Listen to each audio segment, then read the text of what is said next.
হোটেলে খেতে আসছি, আর এই মায়ের হাতের খাবার খেতে হলে আসতে হবে মায়ের হোটেলে।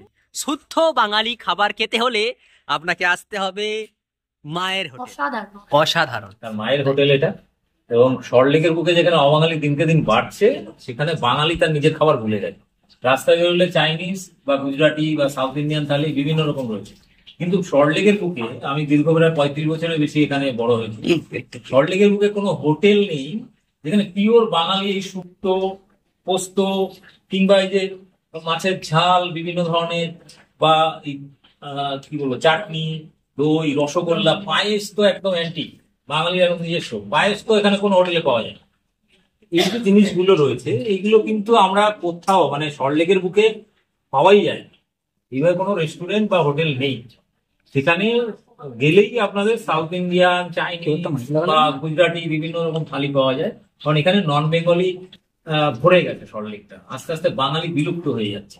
এই জন্য সেখানে একটা নতুন করে উদ্যোগ, রাজুদার মায়ের হোটেল।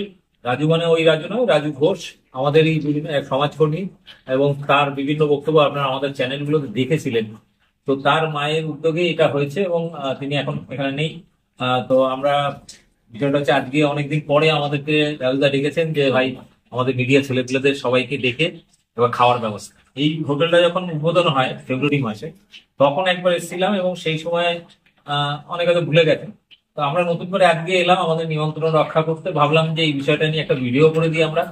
এবং বাঙালিয়ানা সল্টলেকে এখনো যে বেঁচে আছে তার একটা উৎকৃষ্ট নিদর্শন হচ্ছে এই মায়ের হোটেল। এবং আপনারা এটা পাবেন হচ্ছে সিএ মার্কেট, সল্টলেক সিএ মার্কেটের ঠিক পাশেই, মার্কেটটা উল্টো দিকে দেখাই যাচ্ছে, পাশেই 2 নম্বর গেটটা, তার সামনেই হচ্ছে মায়ের হোটেল।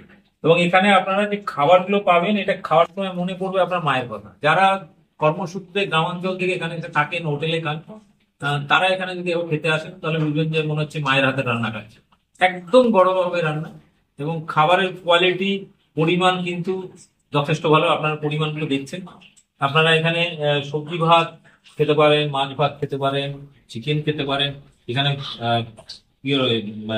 ভেটকি মাছের কাটলেট পর্যন্ত রয়েছে, সমস্ত রকম আইটেম। মানে ভেজিটেরিয়ান বাঙালি হলে সে ভেজিটেরিয়ান আইটেম যথেষ্ট পরিমাণে রয়েছে, মাছের আইটেম যথেষ্ট পরিমাণে রয়েছে। এখন সাথে আপনারা দেখেন বেগুন ভাজা, বাঙালির একটা অন্যতম ফেভারিট জিনিস।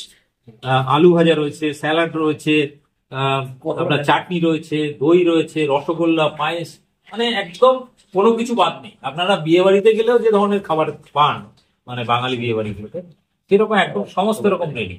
বা যারা বনেদি পরিবার বাঙালি যাদের বাড়িতে এই ধরনের আইটেম গুলো হয়, এবং দামটা কিন্তু খুব রিজনেবল। যে আপনি এই সেম জিনিস কোনো বড় রেস্টুরেন্টে খেতে যাবেন, তার থেকে অন্তত হাফ দামে এখানে পাবেন। ওখানে যে পরিমাণে দাম, সেই তুলনায় একটু অনেক কম দাম এটা।